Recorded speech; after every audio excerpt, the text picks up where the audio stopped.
normally look at their qualifications and relevant experience. It must be relevant experience to this firm.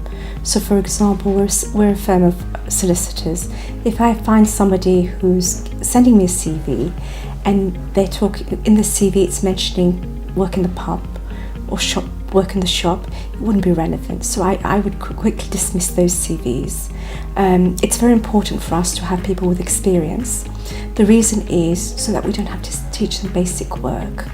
Otherwise it gets very difficult in a very busy firm to start going through very basic type of work. For example, showing somebody how to punch a piece of paper, a document. I have selected somebody where I thought the person had CV because it was mentioned on their CV, but unfortunately they didn't have the relevant experience.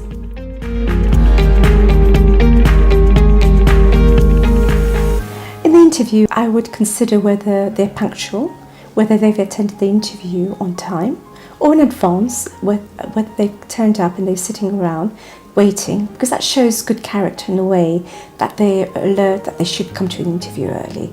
Secondly, once they do come to the interview, I will sit down with them and talk to them about their past experiences or their qualifications and ask them in detail what it is that they've done.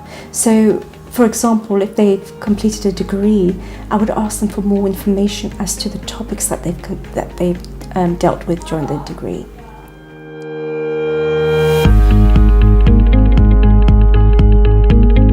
I think the CV has to be very truthful and it has to really accurately reflect the person's experience. So therefore, if the person does not have an experience, it's better to say so on the CV. Make it clear that they don't have experience and that they are able to learn, and they're willing to learn. The worst thing is to lie on the CV because they do get caught out. I mean, even if they're selected, I can give you an example of somebody who on the CV showed a very glamorous CV that they've had a lot of experience. Obviously they had the qualification.